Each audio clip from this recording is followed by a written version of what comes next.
Hey guys, this is Adam with Green Chile Adventure Gear. Wanted to give you a rundown on the Appalachian bundle that we just put on the website. It's what I use when I'm out touring in the Appalachian Mountains, which is why we named it that. And I've already got everything rigged up, and I'm going to kind of deconstruct it so you can see what I've done. So on the top I've got an 18-liter NRS dry bag, two 38-liter NRS dry bags, and the Wolfman Expedition dry bags. At the base of everything is the uprising soft track. So let me show you how I've got everything loaded up. On the top, what I've done is added an additional cam to one of the bag snake kits. So as we pull this off, you'll see the slag from the first two bag snake kits that I put on in opposite directions. So that's the first 18-liter. I would normally carry my tripod and SLR camera in the top. So now at the base of this we have two bag snakes, one bag snake holding on each bag, and what I've done, I've set them up so that my slack comes back across opposite ways so I can do that top one. And to attach that, I added an additional cam tensioner to the slack manager of my tension rings on the bottom. So let me show you that. I'll take off this first bag. See, they come off quick. You just take one strap loose, and on this side you'll see I have the ring tensioner for the bottom snake, and then I've got the cam to hold the slack on the top. So then when I'm ready to take this one off, all you have to do is undo the one to loosen it up, and the bag comes right off. So at the base of this, let me pull this runner out. It's important when you use this kit, make sure you've got your slack managed. You don't want it to get loose and end up in a chain or something like that. So the bag snake consists of one tension ring, which is this piece here, and the slack ring, which is like this, is what I've got the extra cam attached to. And there's that. You've got the cam tensioner for the first bag snake, a stationary ring loop, and the flat runner. So if we were just carrying two top bags, I would set this up so that both for my bag snakes, both tensioner cam and tensioner ring are towards the front of the bike, and that will pull that bag in. So, but I needed the slack to be opposite ways, so I've set it up where I have one side with the tensioners on the back and one side with the tensioners on the front, and that way I can utilize my slack for that top bag just by adding two additional cams. So the Wolfman bags, if you see here, I've got everything attached to the uprising rack. And I've actually got this adjusted back as well. Based on how you do the side straps for your uprising rack, it can move forward or back. I have this moving back about as far as I care to go. And as you see, the cams for the uprising rack are actually tucked under my luggage rack. The Wolfman bags I put on first, and that's because I need to run this back strap to come underneath the uprising rack. And then I put my uprising rack on top so I can still get to all the loops. So as you see on this uprising rack, and this is the thing to understand, the uprising rack adds over 60 mount points to the back of a motorcycle. And it runs, the loops run all the way down here, so you have a loop here and a loop here. And they run all the way across the rack. So on each of these cross straps, there's 4 loops. Then you've got loops between your base runner and the color runner. And it's the whole thing. So that's really what the uprising rack brings to you, is all that adjustability. You really can make it exactly how you want it to be. The Wolfman bags, what makes them pair up really nice, they have 4 attachment points on each corner. And they will work without the uprising rack. I used them without the uprising rack before I had it. But once I added the uprising rack, what would happen, I would attach my Wolfman bags to this metal rack here, the Happy Trail OSR racks, and as I rode it would move up and down, and so your bags would end up kind of loose and shaky. After I added the uprising, you can see once I attach this, it's captured within the loop, so it doesn't move up and down, and it really snugs that gear up. The only one that I still use on the metal rack for me is on this back rear corner, because the uprising rack runs this way, so it's not on that back rear corner. You can see right here, it works kind of like a button on the Wolfman bags. So you have I can pull it out, you have a metal tri-glide, and then you have a plastic tri-glide. So I've taken this top loop off my uprising rack, I run the plastic tri-glide through the loop, and put it back through the metal tri-glide. And when you put it through, the plastic will open up and won't slip back through. That's a pretty cool attachment. I think Wolfman had a good idea with that.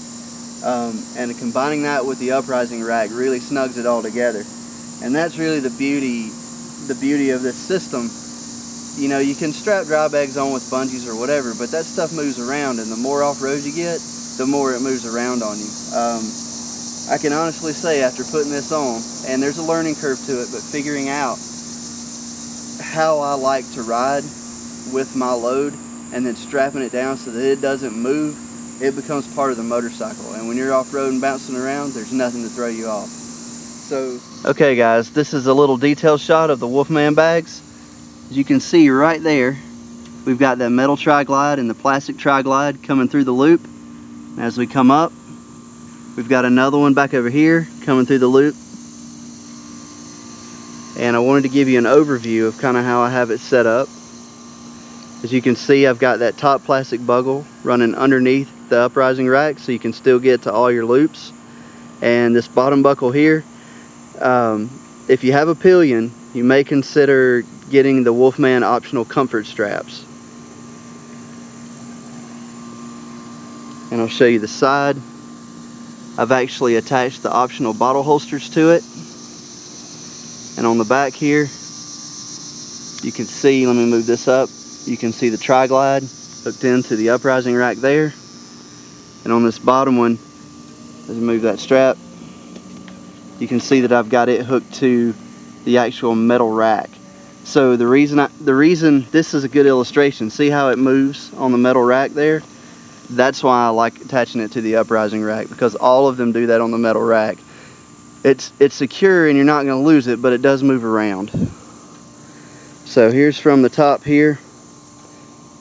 We've got our cam on the back corner. Well, yeah, our tensioner ring off this other back corner that I attached an additional cam to. And you may notice the loops are reflective. This is some of our earlier prototype stuff that I'm still using. Everything now, all the new stuff, the loops are without reflective, and the reason being it's easier to use. The reflectivity has some stuff woven into the webbing on the side. It looks almost like fishing line and made it harder to use. So we have the static D-ring, and up here falling off the front here, this is the ring tensioner with the additional tension cam that I added for the front bag snake. And then up here we have the cam tensioner for the front bag snake. So that's how I have mine set up. One thing I would note is that when you set up your front bag, you want to try to pull that front bag, the front pieces, you want to pull it down into the bike. So if you put it up here on the top, your front bag will move around more. If you move it down here, that bag will pull in nice and tight and it won't be there. And that's some of the stuff when I mentioned there's a learning curve. That's a little bit of the rigging learning curve. So, okay guys, I'm going to show you how to set this bag up. This would be my sleeping bag, my tent, my soft goods for the camping gear. First thing you do, we'll set it up. You take your flat runner, come across. What you want to do is run it through the big ring of the ring tensioner. And so we're going to pull that tight. And I like to pull these ring tensioners until the slack is out, so that the nylon is carrying the load. Once you come back over, you want to catch your static ring that we've already put in right here, and just pull that tight. And when you come back over the top, the cam tensioner, you just push the button, run the webbing through the bottom here, and pull it tight. And we're going to leave the slack, we're going to run it through this slack manager here because we're going to use it in just a minute. That's my first bag. My second bag, you can see, you may be able to see the ridges. This actually has like my sleeping pad in it, my hard goods, my pot, my cook stove, stuff like that. So I'm going to put it up and grab my flat runner here. And notice I put the bag snake on opposite like I talked about before. We're going to pull up the ring tensioner here. We're going to pull it tight and find our static ring, which is right there. We're going to pull it tight, and then we're coming across and we are looking for our cam. So here's our cam tensioner. You just push it in, feed it from the bottom, pull the webbing through, and there you go. Run your webbing back through the slack manager here. I'm ready for my top bag. My top bag, like I mentioned before, would be my camera, my tripod. This really is a very safe place to carry something. Ben likes to carry a cooler up top. He likes to eat good camping. So across the top, remember I attached the spare cam to the slack manager of the tension ring. So that's how this is attached. We just run this through, pull it tight, and do the same thing for the opposite side. Run it through the cam, pull it tight. I like to run it back through the slack managers on the cams. It's very important to manage your slack. And then this one came out a little bit longer, so I'm just going to run it back through this loop back here. Run it underneath my tensioner and just kind of run the slack out. And then I can go down the road or the trail. I don't have to worry about this coming out. I got my slack managed, and this stuff, as you can see, it moves the entire bike just by a little tug. So I hope that explains some things for you guys. I hope it helps you see how we use our Appalachian bundle and the green chili gear in general. And the thing to remember is this is like Legos, guys. Every one of these cams, the tensioners, the static rings, the flat loops, it all comes loose with the girth hitch. And the girth hitch can be attached to any loop. They can be attached to each other. It is that flexible. It's like a box of building blocks. Just like you can go to the hardware store and you can see a pallet of bricks. Imagine what those bricks can be. It's kind of the same thing. Just imagine how you want to carry it, and you can fit the green chili system to exactly what you want to do. See you out on the trails.